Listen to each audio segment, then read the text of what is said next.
Hello my fellow flowers, it's August here and today I'm going to be making a giant dice pinata. I'm going to be making a D20 because my boyfriend's 21st birthday is coming up and he is a huge nerd. And I really think that any birthdays, no matter what age it is, should have a nice mixture of both like adult and mature but also fun. So I think the pinata works really well.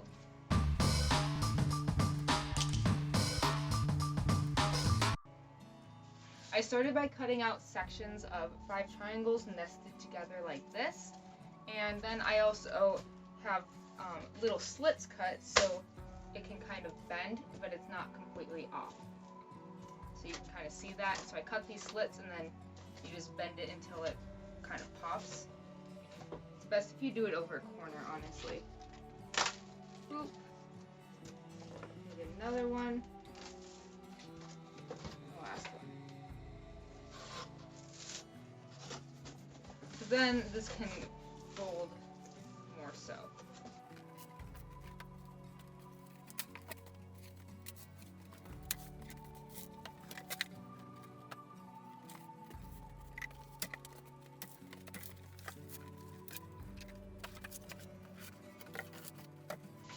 I will be hot gluing the cardboard triangle pieces together because honestly, making a D20 out of the flat pieces that you put together is going to be really hard because of the specific shape and the angles and everything, like getting it all attached. That'll just be obnoxious. I don't want to do it. So I'm going to just use some hot glue. So to put this together, I'm going to be basically making a band of the triangles that goes around and then 2 caps to put on either end of the band. Each cap will have 5 triangles. Since these are equilateral triangles, if you had 6 arranged with all of their points pointing one spot, then it would just be like circle-ish, not quite a circle, but so if you have the 5 that are connected in a straight line like this, it wouldn't be able to make that like peaked shape. So I'm going to go ahead and cut off 2 of these.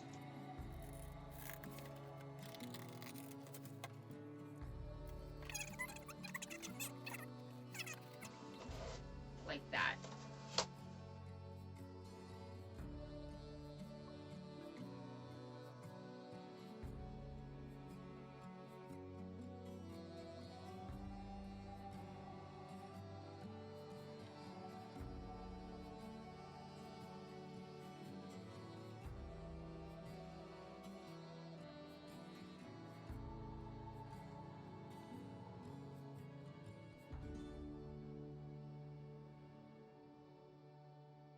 Call yourself a free spirit, a wild thing, and you're terrified somebody's gonna stick you in a cage. Maybe you're already in that cage. You built it yourself.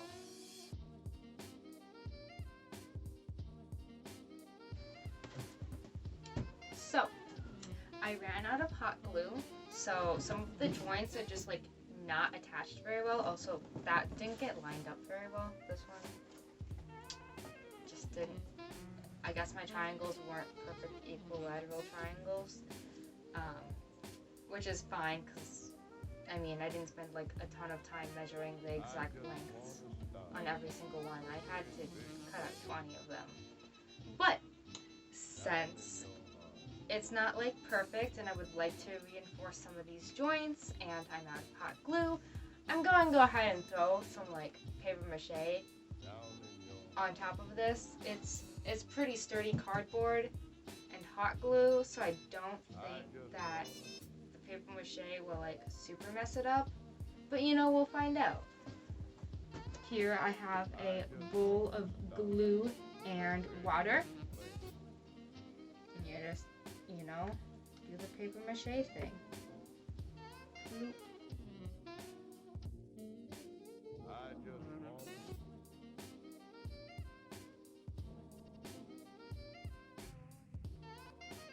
I just want to start a great big flame.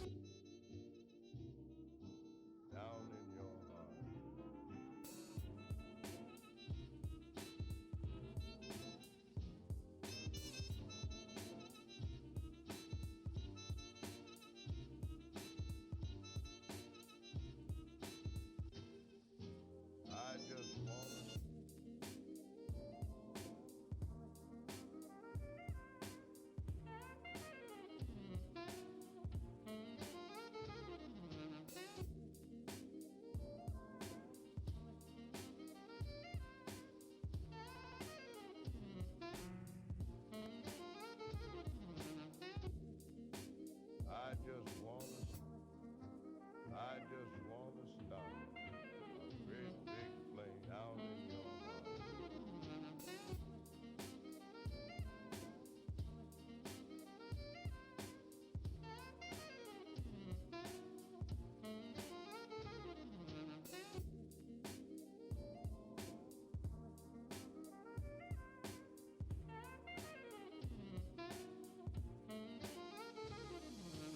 You're afraid to stick out your chin and say, okay, So, life's a fact.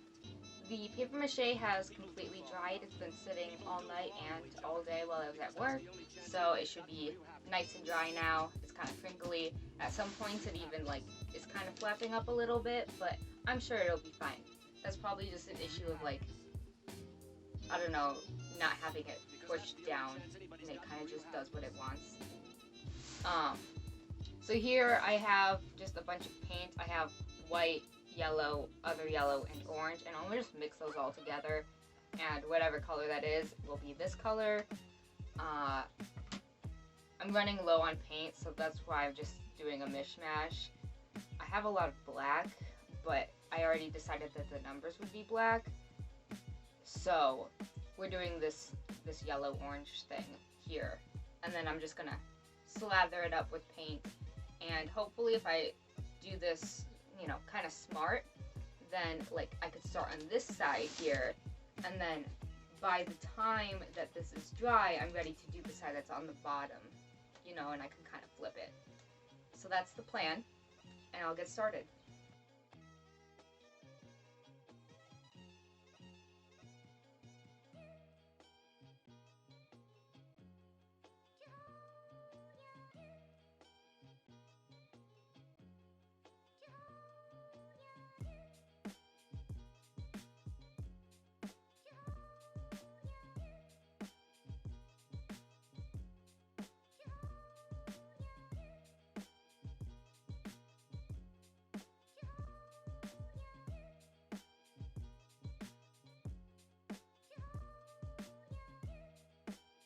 So I finished off all the paint on my palette. So we're gonna go in with these two. I don't know how much paint I need to cover this whole thing. Apparently a lot.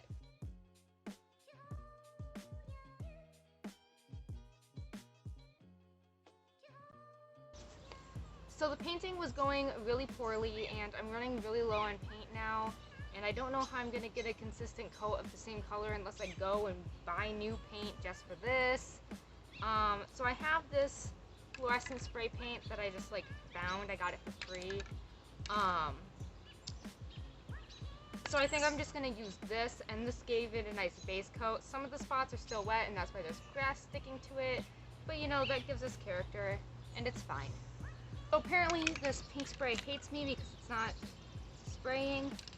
I don't know, I think it's clogged somewhere in the little bit here, but I don't have a replacement bit for it, so I can't get it to spray for right now until I get a different top bit. Probably why I found it.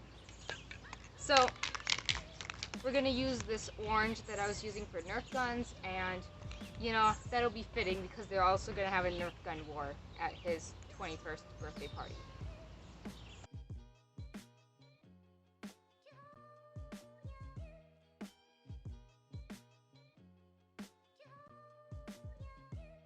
Now that the paint is dry, we can put on our numbers and in general put on the finishing touches the string that lets it sit up in the air and, punching a hole in it so you can put all of the candy and treats and stuff in there.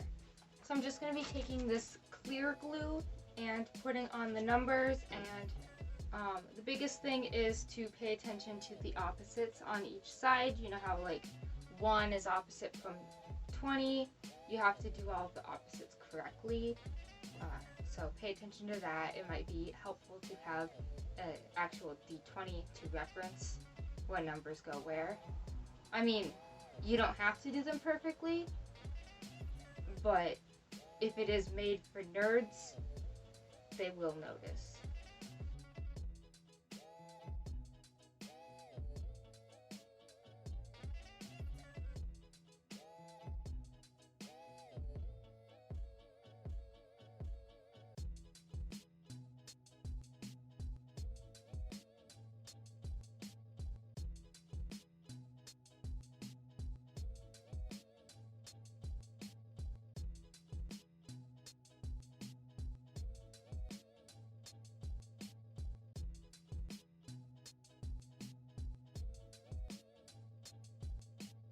So now that all of the other numbers are on, we just have to put on the 1 and add a spot to put the candy into, and add some little spots to like string a rope through, if that makes sense. You can use like any string or rope that you have. So we're just gonna flip this bad boy over, expose the ugly side here.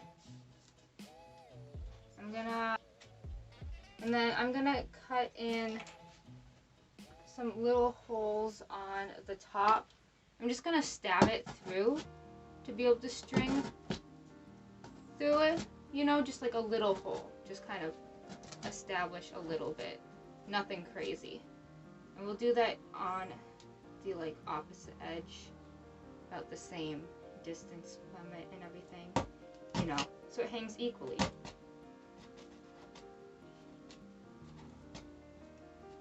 Not that I'm actually measuring, I'm just gauging general areas, but yeah, so we got these two like small hole-ish things. You can probably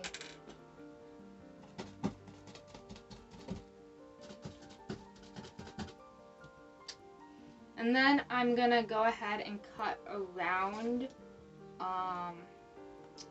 around the top of the 1.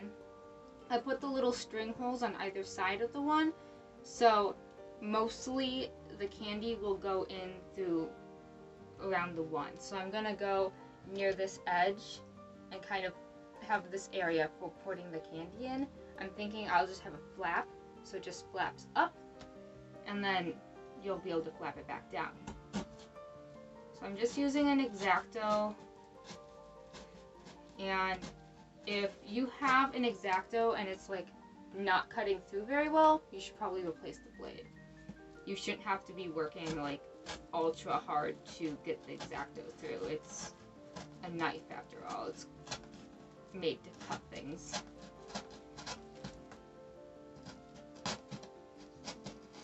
So I'm just going through with like a sawing motion to keep it really controlled and everything. And then I'm gonna curve it back in towards the top of the actual 1 instead of just having like straight lines.